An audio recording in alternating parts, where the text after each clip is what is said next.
यह फैला हुआ है जो निराशा का अंधेरा, फैला हुआ है जो निराशा का अंधेरा, उसको मैं हर के दिखाऊंगा।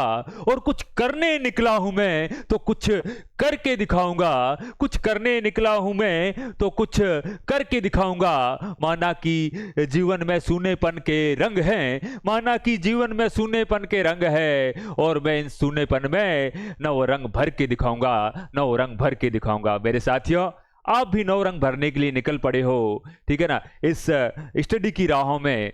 तो मेरे साथियों, आपको बहुत सारी बाधाएं, निराशाएं, अंधेरे मिलने वाले हैं। उन अंधेरों को हटाकर और जीवन के सूनेपन को हटाकर आपको आगे बढ़ते जाना है, बढ़ते जाना है और इतिहास गढ़ते जाना है। तो मेरे साथियों, मैं आपका दोस्त अध्यापक व कवि Vijay D Goyal Gyandeep education channel में आप सभी का हृदय तल की गहराइयों से स्वागत करता हूं। मनोविज्ञान का निःशुल्क बैच लेकर हम चल रहे थे। हमारी आज की क्लास नंबर है 18, 18वीं क्लास, और बाल विकास की यूनिट प्रथम की यह अंतिम क्लास होगी। इसके साथ में बाल विकास की यूनिट प्रथम हमारी पूरी हो जाएगी। लेवल प्रथम और द्वितीय दोनों के लिए उपयोगी बालक पर वातावरण और विद्यालय का क्या प्रभाव पड़ता है। मेरे साथियों, बाल विकास के महत्वपूर्ण तथ्य एवं परिभाषा, एक छोटा सा टॉपिक जो अपना रह गया था। मेरे साथियों, इन क्लासेस की पीडीएफ आपके पीपीटी प्राप्त करने के लिए आप हमारे जो टेलीग्राम चैनल है ज्ञानदीप एजुकेशन, इसकी नाम से टेलीग्राम चैनल है, उससे जुड़ के है रोज की नई नई न्यूज़ और इन क्लासेस की पीपीटी व आपकी पीडीएफ है वो प्राप्त कर सकते हैं। मेरे साथियों, वही पढ़ो जो सिलेक्शन कराए, मक्खन मक्खन लेकर आएंगे आपके सामने, ठीक है ना, और आप उसको चखते रहना, चखते रहना, और एक दिन आप जरूर उस मक्खन को खाकर अपनी सफलता को हासिल कर लोगे। मेरे साथियों, आगे बढ़ते हैं आज की क्लास की तरफ। हाँ, वातावरण, हमने वंशानुक्रम पढ़ लिया था, आज का अपना है वातावरण। एक बालक के जीवन पर एक वातावरण का क्या प्रभाव पड़ता है। वंशानुक्रम का तो हमने सारे कल नियम पढ़े हैं कि क्या क्या प्रभाव पड़ता है, वो सब पढ़ लिया है। वातावरण, मेरे साथियों आप विचार कीजिए कि एक छोटा बच्चा है, उसके आसपास का वातावरण कैसा है। जैसा उसको वातावरण मिलेगा, उसका माहौल मिलेगा, वह बच्चा बड़ा होकर भी वैसा ही बनेगा, उसका विकास भी उसी तरीके से होगा। आसपास का माहौल यदि अच्छा है तो वह बालक भी अपने अंदर अच्छाइयाँ ग्रहण करेगा, और आसपास का माहौल यदि बुरा है, खराब है, तो वह बालक भी अपने अंदर है ना बुराइयां ग्रहण करेगा। तो आसपास के वातावरण का एक बालक के जीवन पर बहुत प्रभाव पड़ता है। आसपास का वातावरण है ना एक इंसान को एक अच्छा इंसान बना सकता है, और आसपास का वातावरण जो संगत है एक इंसान को आपके बुरा इंसान बना सकती है। तो आप भी मेरे साथियों अपने आसपास का वातावरण हमेशा ढूंढते रहिए, ऐसे वातावरण में रहिए जहां पे आपको, ठीक है ना, हमेशा कुछ अच्छा देखने को मिले, जहां से आप मोटिवेट हो, ऐसे वातावरण को आप चूज कीजिए। पढ़ते हैं, देखते मेरे साथियों। वातावरण से अभिप्राय उन परिस्थितियों से हैं जो बालक पर गर्भाधान, ठीक है ना, से लेकर मृत्यु तक अपना प्रभाव डालता है, ठीक है ना। सिर्फ जन्म लेने के बाद ही नहीं, गर्भाधान से लेकर मृत्यु तक, जब तक वह कब्र में नहीं चला जाता है, तब तक जो भी आसपास की चीजें उस पर प्रभाव डालती हैं, वह सब चीजें वातावरण के अंतर्गत आती हैं। हम कह सकते हैं कि व्यक्तियों के चारों ओर जो कुछ भी है वह उसका वातावरण है, आसपास जो भी है वह उसका वातावरण है। जैसे अब मैं यहाँ बैठा हूँ, ठीक है ना, मेरे आसपास में जितनी भी चीजें हैं, पास में एक सोफा पड़ा है, ठीक है ना, मेरे सामने की साइड में आपके कैमरा है, ठीक है, आपके कंप्यूटर रखा हुआ है, ठीक है, और मेरे एक दो दोस्त बैठे हुए हैं सामने, ठीक है, ये सब वातावरण के अंतर्गत आते। आसपास की चीजें जो भी हैं वह उस वातावरण में शामिल है। इसमें वो सब तत्व सम्मिलित किए जा सकते हैं जो व्यक्ति के जीवन और व्यवहार को प्रभावित करते हैं। वह सब तत्व सम्मिलित किए जा सकते हैं जो उसके जीवन को और उसके व्यवहार को प्रभावित करते हैं, ठीक है। आसपास की वो चीजें जो उस बालक के जीवन को प्रभावित कर रही है, उसके व्यवहार में बदलाव ला रही है, बदलाव चाहे सकारात्मक हो या फिर बदलाव चाहे नकारात्मक हो, ऋणात्मक हो, ठीक है ना, लेकिन व्यवहार में परिवर्तन ला रही है तो वातावरण कहलाएगी। वो सब चीजें उस वातावरण के अंतर्गत होगी। स्टीफन्स मनोविज्ञानी भी उन्होंने लिखा है कि एक बच्चा जितने अधिक समय उत्तम पर्यावरण में रहता है वह उतना ही उत्तम प्रवृत्ति का होता है। जितना अधिक उत्तम पर्यावरण में रहेगा, ठीक है ना, जितना अधिक वो अच्छे वातावरण में रहेगा तो उतना ही अधिक वह उसकी प्रवृत्तियां हैं वह उत्तम होगी, उसके विचार अच्छे होंगे, ठीक है ना, उसकी जो थिंकिंग है वो अच्छी होगी, सब उत्तम होगा। जितने अधिक समय वह हानिकारक पर्यावरण में रहता है प्राय उतना ही उसका आपके जो है कैसा नैतिक और चारित्रिक जो मान है वो गिरता जाता है। इसका जो मान है आपके जीवन, उसका प्रवृत्ति फिर उत्तम नहीं रह पाएगी, उसकी प्रवृत्ति है वो आपके है ना खराब हो जाएगी प्रवृत्तियां। तो जिस वातावरण में बालक रहेगा है, आप जैसी संगत करोगे वैसी आपको रंगत मिलने वाली है मेरे साथियों। आपके मित्र कैसे हैं, आपके आसपास का वातावरण कैसे हैं, आप हमेशा उस चीजों का ध्यान रखें। आप भले कितना भी पढ़ रहे हो मेरे साथियों, कितनी भी मेहनत कर रहे हो, लेकिन आपके आसपास का वातावरण अच्छा नहीं है ना, तो फिर वो मेहनत ठीक है ना, उस मेहनत वो उतनी आपके उस धार नहीं लग पाएगी उस मेहनत में, क्योंकि आप एक ऐसे वातावरण में जहां पर वातावरण आपको नीचे गिराने वाला हो, आपका वातावरण आपका टांग खींचने वाला हो, आपको डिमोटिवेट करने वाला हो, तो फिर है उस पढ़ाई की वो आपकी धार है ना, वो तेज नहीं हो पाएगी मेरे साथियों, ध्यान रखिए। आप आगे बढ़ते हैं।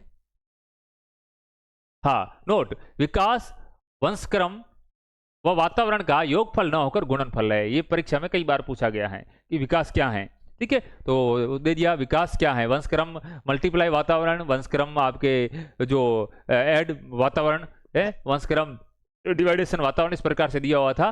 ठीक है, और नीचे आप इस प्रकार से ABCD के ऑप्शन दिए हुए थे। तो वंशक्रम क्या है आपके, विकास क्या है, विकास हम किन चीजों को कहेंगे, देखिए विकास उस चीज को कहेंगे जिसमें आपके वंशक्रम भी शामिल हो, वंशक्रम मल्टीप्लाई यानी गुणनफल, गुणा वातावरण, दोनों ये मिलके दोनों का जो गुणा है वातावरण, गुणनफल है, वो क्या कहलाएगा मेरे साथियों, उसको विकास कहेंगे, उसको विकास कहेंगे। एक बालक में वंशक्रम का भी प्रभाव रहता है और एक बालक में वातावरण का भी प्रभाव रहता है, तो दोनों का जो गुणनफल है वो आपके, इसको आप ध्यान में रखोगे। ठीक है ना, है वहां आपको कंफ्यूज करने के लिए प्लस दे दिया, माइनस दे दिया, या आप क्या ना भाग दे दिया यहाँ पे। ठीक है, इस प्रकार दे सकते हैं। ठीक है, तो आप ध्यान रखिए, वंशक्रम गुणनफल वातावरण विकास कहलाता है। बोरिंग लैगफील्ड वर्ल्ड के अनुसार जीन्स के अलावा प्रत्येक कारक वातावरण है। मेरे साथी देखिए, जीन्स तो ये वंशानुक्रम में आ गया ना, जो जीन्स है, ठीक है ना, ये तो वंशानुक्रम में चला गया, वंशक्रम में चला गया, और उसके अलावा जो भी चीजें मिल रही हैं बाहर की हैं,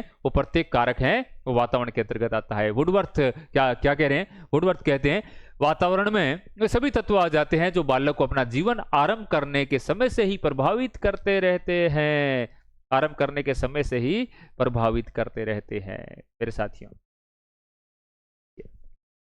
एक टाबरी है और उर घर रो माहौल खराब है, और पिताजी यदि शराबी हैं, और पिताजी यदि नशेड़ी हैं, तो वो टाबरियो भी आप रे पिताजी ने देख और वो नशो सीखेला। पूरा पिताजी जी प्रकारों ठीक है नशो कर रहा है, बीड़ी ने निकाल या सिगरेट ने निकाल, और सिगरेट ने किया जलानी है और किया पीनी है। तो बालक, जो छोटो बालक है, वो पिताजी वो हरकता माथे ध्यान रखा करे, और बाद में वो बच्चों भी, यदि पिताजी घर पे कौन होवेला या हमारे सामने भी, ठीक है, तो क्या करेला, अपना बीड़ी ने दुखाए और उन्हें पीने की कोशिश करेला, यानी कि आसपास रहे वातावरण हो वो बच्चों सीख रहे हुए। बीच में इंस्टाग्राम के एक रील पे ऐसा मेरा वीडियो सामने आया कि जो उस घर के माता पिता हैं, मतलब बालक के माता पिता है ना, उस रील में ऐसा दिखाया गया है कि बालक के माता पिता ही उस बालक को, ठीक है ना, आपके सिगरेट सुलगाकर उसके मुंह में देकर और उसको पीने के लिए कह रहे हैं, और बालक है उसको थोड़ा थोड़ा पी रहा है, और आसपास में उसके जो माता पिता हैं वो हंस रहे हैं। बड़ी विडंबना है ये, एक माता पिता खुद एक बच्चे को गलत आदतों में, ठीक है, उसको डाल रहे हैं। बड़ी विडंबना है मेरे साथियों। एक माता पिता यदि खुद अब हंस रहे हैं तो बच्चा सोचता है कि मैं कुछ अच्छा कर रहा हूं, बच्चा उससे मोटिवेट हो रहा है कि मैं ये चीज कर रहा हूं ये अच्छी है, इसी कारण मेरे माता पिता हंस रहे हैं, तो वो फिर उस चीज को दोबारा, ठीक है ना, कई बार करने की कोशिश करेगा। तो मेरे साथियों, इसी प्रकार से वातावरण का बालक के जीवन पर, मतलब अपना जीवन जब आरंभ हो जाता है उस बालक का, छोटे से ही प्रभाव, घर की परिस्थितियां देकर, घर पे गालियां बोली जा रही हैं तो आपके बालक भी हैं वो गालियां सीख लेगा। रोज कहते हैं, रोज के अनुसार वातावरण वह बाहरी शक्ति है जो सबको प्रभावित करती है। बाहरी शक्ति, बाहर जितना भी है सब वातावरण है, इतना ध्यान रखो मेरे साथियों, बाहर जो भी है सब वातावरण है। आगे देखिए, बालक पर वातावरण का क्या प्रभाव है, मोटा मोटा देख लेते हैं। हाँ, शारीरिक विकास पर क्या प्रभाव पड़ता है वातावरण का। फ्रेंच बॉन्स के अनुसार विभिन्न प्रजातियों के शारीरिक अंतर का कारण वंशानुक्रम न होकर वातावरण होता है। विभिन्न प्रजातियों के शारीरिक अंतर का कारण वंशानुक्रम न होकर वातावरण होता है। कभी आप आसपास का वातावरण देखा होगा आपने, एक ऐसा बालक जिसके आसपास में वातावरण अच्छा है, ठीक है, या खेल का माहौल चलता है, तो वो बालक बिल्कुल शारीरिक रूप से आपके सुदृढ़ होगा। और जहाँ खेल का माहौल नहीं चल रहा है, आसपास का अच्छा वातावरण नहीं है, तो बालक कमजोर होगा। मानसिक विकास पर भी उसका वातावरण का प्रभाव पड़ता है। गॉर्डन का मत है कि उचित सामाजिक और सांस्कृतिक वातावरण न मिलने के कारण मानसिक विकास की गति धीमी हो जाती है। यदि बालक को उचित सामाजिक वातावरण मिल रहा है और सांस्कृतिक वातावरण अच्छा मिल रहा है तो मानसिक विकास भी उसका अच्छा होगा, नहीं तो उसकी गति धीमी हो जाएगी। प्रजाति की श्रेष्ठता पर प्रभाव। क्लार्क के अनुसार कुछ प्रजातियों की श्रेष्ठता का कारण वंशानुक्रम न होकर वातावरण है। कुछ प्रजाति श्रेष्ठ हैं, उनका कारण है कि उनको शुरू से ही वातावरण ऐसा मिला है जिससे वो श्रेष्ठ बन सके, ठीक है ना। तो इस कारण कुछ प्रजातियां हैं का कारण वंशानुक्रम, सिर्फ वंशक्रम वहां काम नहीं करता है, उनकी श्रेष्ठता का कारण वातावरण है। व्यक्तित्व पर प्रभाव। एक बालक का जो व्यक्तित्व है, चरित्र है, उस पर प्रभाव पड़ेगा। कूले का मत है कि व्यक्तित्व के निर्माण में वंशानुक्रम की अपेक्षा वातावरण का अधिक प्रभाव पड़ता है। वंशानुक्रम की अपेक्षा वातावरण का व्यक्तित्व का निर्माण। एक बालक क्या सीखेगा? एक बालक के घर पे है ना, सुबह शाम है पूजा पाठ होता है, आरती होती है, ठीक है, ईश्वर भगवान का स्मरण किया जाता है, भजन गाए जाते हैं, तो बालक भी वही सीखेगा। उसका चरित्र एकदम से प्योर होगा, उसका जो अंदर का हार्ट प्योर होगा, वह पवित्र दिल का होगा, उसके विचार अच्छे होंगे, उसकी थिंकिंग अच्छी होगी, ठीक है, उसकी सोचने की शक्ति अच्छी होगी, उसकी जो देखने का नजरिया है वो अच्छा होगा, क्योंकि उसके घर पे है ना ऐसा आपके उसका आसपास का वातावरण है वो पवित्र है, तो इस कारण उसके अंदर का वातावरण है वो भी पवित्र होगा। समझ गए मेरे साथियों? तो एक बालक का व्यक्तित्व निर्माण में वातावरण का बहुत प्रभाव पड़ता है। तो एक घर पे एक बालक को ऐसी परिस्थितियां, ऐसा वातावरण उपलब्ध कराया जाए ताकि वो बड़ा होकर उसका व्यक्तित्व है वो अच्छा हो। बालक के विकास में परिवार का योगदान क्या रहता है? बहुत कुछ बालक है ना शुरू में छोटा होता है तो वह घर से बाहर इतना नहीं जाता है, तो वो अपने परिवार से सीखता है, ठीक है। और बालक की प्रथम पाठशाला परिवार को कहा गया है, और प्रथम उसकी अध्यापक गुरु उसकी माँ होती हैं, और उसके बाद में घर के सभी सदस्यों से वह सीखता है। बड़ा भाई जैसा कर रहा है बालक वैसा करेगा, उसकी माँ जैसा कर रही है बालक वैसा करेगा, उसके पिताजी जैसा कर रहे हैं बालक वैसा करेगा, क्योंकि उसको आसपास का जैसा वातावरण दिख रहा है बालक उसी वातावरण में ढलने की कोशिश करता है।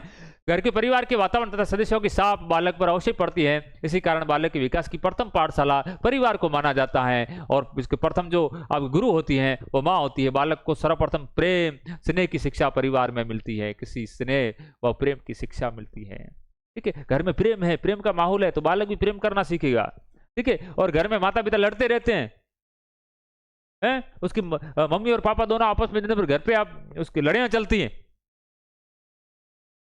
ठीक है ना। वो एक बार कहो के भाई के रेडियो और टीवी में की अंतर है, रेडियो टीवी में की अंतर है, तो कहो जो वह औरत थी, औरत कहो कि जब मैं आप रे घर रे अंदर लड़ा तो हाँ, तो वह औरत कहो कि मैं घर रे अंदर लड़ा तो वह आज सिर्फ है, ठीक है, आवाज सुनाई देवे पड़ोसिया ने, तो या तो रेडियो है, और लड़ता लड़ता जब मैं गेट से बाहर निकल जाऊं तो आवाज रे साथ वो उन्हें फिल्म भी देखा करे, यानी कि दर्शन भी करया करे, ठीक है, वो चित्र भी देखे भेड़ा, ठीक है। तो ये कारण हुआ तो टीवी है, ठीक है। तो एड़ो माहौल नहीं होना चाहिए।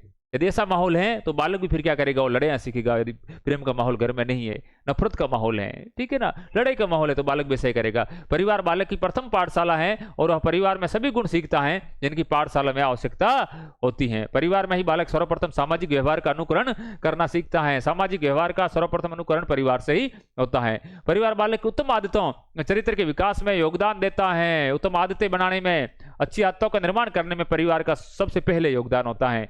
परिवार व आस पड़ोस से निकलकर सर्वप्रथम बच्चा विद्यालय के वातावरण में प्रवेश करता है, जहां अध्यापक माता पिता का स्थान लेते हैं, और उसके बाद में बालक सीधा कहां जाता है, विद्यालय में जाता है, और अध्यापक को माता पिता के स्थान लेते हैं, और उसके बाद में उसके दोस्त मिलते हैं, और जैसे जैसे बड़ा होता है तो आसपास के बहुत सारे वातावरण अलग अलग जगहों पर जाकर उस वातावरण को अपने अंदर उतारने की कोशिश करता है। अच्छे वातावरण से युक्त विद्यालय बालकों के विकास में उपयोगी होते हैं। कहा जाता है कि एक जिम्मेदार नागरिक बनने के लिए विद्यालय का वातावरण स्वस्थ होना आपके आवश्यक है। यदि एक जिम्मेदार बालक पैदा करना है, एक जिम्मेदार नागरिक पैदा करना है, ठीक है, एक शिक्षक यदि ठान ले तो वो क्या नहीं कर सकता, वह चाहे तो एक बालक को बदल सकता है, और चाहे तो एक आपके विद्यालय को बदल सकता है, वह चाहे तो अपने समाज को बदल सकता है, और चाहे तो देश को बदल सकता है। एक शिक्षक की रगों में इतना पावर है, इतनी शक्ति है, ठीक है ना, वह उस पूरी सृष्टि को बदल सकता है। एक सृष्टि के निर्माण में शिक्षकों की बहुत बड़ी भूमिका होती है। ठीक है, तो यदि आप एक जिम्मेदार नागरिक बनाना चाहते हो एक बालक को, तो विद्यालय का वातावरण स्वस्थ होना आवश्यक है। यदि एक विद्यालय का वातावरण स्वस्थ नहीं है तो वह बालक बड़ा होकर जिम्मेदार नागरिक नहीं बन पाएगा। आज विद्यालय सामुदायिक केंद्र के रूप में विकसित होते जा रहे हैं। इसी कारण आज का विद्यालय एक लघु समाज माना जाता है। बालक समाज में बाद में जाता है, लेकिन उससे पहले जो सामाजिक गुण है वो एक विद्यालय से सीखता है। इस कारण इसको लघु समाज कहा जाता है। आधुनिक विद्यालयों ने बालकों का दृष्टिकोण समाज एवं विश्व के संदर्भ में विकसित किया है। ठीक है ना, किस प्रकार से समाज में आगे बढ़ना है और समाज की जो परिस्थितियां हैं उनके साथ ढलना है, और विश्व के संदर्भ में वैश्विक परिस्थितियों के संदर्भ में भी विकसित किया है। विद्यालय बालक को समाज में जो जोड़ने का कार्य करते हैं, बालक को समाज से जोड़ने का कार्य कौन करता है? विद्यालय करता है। विद्यालय सामाजिक सांस्कृतिक विरासत का संरक्षण करता है तथा उसे अगली पीढ़ी में हस्तांतरित करता है। ठीक है, सामाजिक सांस्कृतिक विरासत हमारे समाज की जो परंपरा चली आ रही है, हमारी जो संस्कृति चली आ रही है। ठीक है, जैसे सामाजिक सांस्कृतिक विरासत में जैसे आपने राजस्थान ने महीने एड़ा कई पुराना गीत चले जिका आप लोकगीत क्या करा, लोकगीत क्या करा, बहुत सारे एड़ा लोकगीत चलिया करे, और वह लोकगीत धीरे धीरे आप लुप्त होने लाग से की कारण यदि प्रोत्साहित नहीं कर सा वह गीता आगे लाने काम विद्यालय कर्या करे। विद्यालय स्तर माथे समय समय माथे आप अलग अलग कार्यक्रम रखा, और सांस्कृतिक जो अपना लोकगीत है या लोक अपनी जो संस्कृति है इन्हों बचाव काम, इन आगे बढ़ाने काम, दूसरी पीढ़ी में हस्तांतरित करने काम विद्यालय कर्या करे। हाँ, और कदे आपने लोकगीत भी सुना सा, जब लोकगीता रो अगले कोई जीके वगैरह में टॉपिक आवेला था तथा उसे अगली पीढ़ी में हस्तांतरित करता है, ये काम विद्यालय करता है। हाँ, कुछ महत्वपूर्ण तथ्य आपका लास्ट पीपीटी। ठीक है, विकास में सहायक क्या क्या विकास में सहायक है भाई देखिए। ठीक है, अभिप्रेरणा, अधिगम, अनुभव, परिपक्वता होती है। कौन कौन? देखो, अभिप्रेरणा भी विकास में सहायक होती है आपके। अधिगम है, बालक जैसा अधिगम करेगा सीखेगा, विकास में सहायक। अनुभव जितने प्राप्त करेगा विकास में सहायक। और परिपक्वता, एक बालक की जो परिपक्वता होती है, ये चारों चीजें विकास में सहायक होती है। अभिप्रेरणा, अधिगम, अनुभव और परिपक्वता। विकास गुणात्मक होता है, ठीक है, ऋणात्मक और हास, मात्रात्मक, धनात्मक, ये सब होता है। विकास देखो उसका हास भी हो सकता है। एक अच्छा बालक आपके आसपास का वातावरण ग्रहण करके बुरा भी बन सकता है, तो आपके कैसा हो गया? ऋणात्मक हो गया। और गुणात्मक हो गया, बुरा बालक अच्छा बन गया। मात्रात्मक, उसको मात्रात्मक और धनात्मक भी होता है। ठीक है ना, अच्छी चीज हो रही है तो आपकी ऋणात्मक धनात्मक ये चीज होती है। विकास लचीला और संशोधन योग्य होता है, लचीला होता है, संशोधन योग्य होता है। यदि एक बालक ने कुछ सीख लिया आसपास के वातावरण से, उसका विकास कुछ ऋणात्मक हो गया है तो उसमें संशोधन किया जा सकता है। ठीक है, एक बालक ने जैसे कुछ नशा करना सीख लिया, उसने बीड़ी पीना सीख लिया है, ठीक है, तो इसका ऋणात्मक विकास हुआ है। एक बालक का ऋणात्मक विकास हुआ है, माइनस में विकास हुआ है, नेगेटिव विकास हुआ है। लेकिन इसको हम संशोधित कर सकते हैं, उस बालक को समझा के, उस बालक के सामने एग्जाम्पल प्रस्तुत करके हम उस बालक को कहेंगे कि ये आपकी बीड़ी पीना, सिगरेट पीना स्वास्थ्य और आपके परिवार के लिए हानिकारक है, तो बालक समझेगा और उस बीड़ी को छोड़ेगा और लोगों को भी सिखाएगा कि बीड़ी पीना स्वास्थ्य के लिए हानिकारक है। तो उसका जो ऋणात्मक विकास था उसको हमने किसमें, उसका संशोधन करके उसका आपके धनात्मक विकास में परिवर्तित कर दिया। तो विकास लचीला और संशोधन योग्य होता है। विकास में परिपक्वता, अधिगम की भी महत्वपूर्ण भूमिका होती है। अधिगम जितना अच्छा, ठीक है ना, वो क्या सीख रहा है, अधिगम कितना कर पा रहा है, कैसा अधिगम कर पा रहा है, तो विकास में बहुत महत्वपूर्ण भूमिका होती है। तो मेरे साथियों, इसी के साथ में हमारी जो यूनिट प्रथम है इसकी कुछ एक छोटी सी मैं आपके सामने वीडियो लेकर आऊंगा, जिसमें कुछ जो आपके जितने भी सिद्धांत थे उसको सरल ढंग से सिखाने की आपको कोशिश करूंगा। आप मस्त पढ़िए, बेस्ट पढ़िए और आगे बढ़ते रहिए, ठीक है, और अपना मूल्यांकन करते रहिए हमेशा, ठीक है ना, जब भी आपके। और हाँ मेरे साथियों, ठीक है, तो कल मेरा बर्थडे है, ठीक है, सीपी सर आपको वैसे अपने वीडियोज में बता देंगे। कल मेरा बर्थडे, तो बर्थडे पर इस जो आपकी पहली यूनिट पूरी हो चुकी है, ठीक है, इसकी हम एक प्रश्नोत्तरी आपके सामने लेकर आएंगे। अच्छे प्रश्नों की प्रश्नोत्तरी, जैसे जिस टाइप के प्रश्न परीक्षा में पूछे गए हैं और आने की संभावना ज्यादा बनती है, तो एक प्रश्नोत्तरी लेकर आएंगे। और हमारे यहाँ पे आपको एक टेस्ट सीरीज है, उसकी भी घोषणा सीपी सर के द्वारा की जा सकती है। तो मेरे साथियों, बस आप हमसे जुड़े रहिए, ठीक है, और हम आपके साथ में खड़े हैं, ठीक है, और आप भी अपने हौसलों से बड़े हैं और सब अपन मिलके, ठीक है, उस जो है ना कैसी आपके निराशा रूपी नदी है उस नदी को हम मिलकर सब मिलके है ना पार कर लेंगे आसानी से, उस पार चले जाएंगे, आपका सिलेक्शन करवाएंगे पक्का मेरे साथियों। जय हिंद, जय भारत।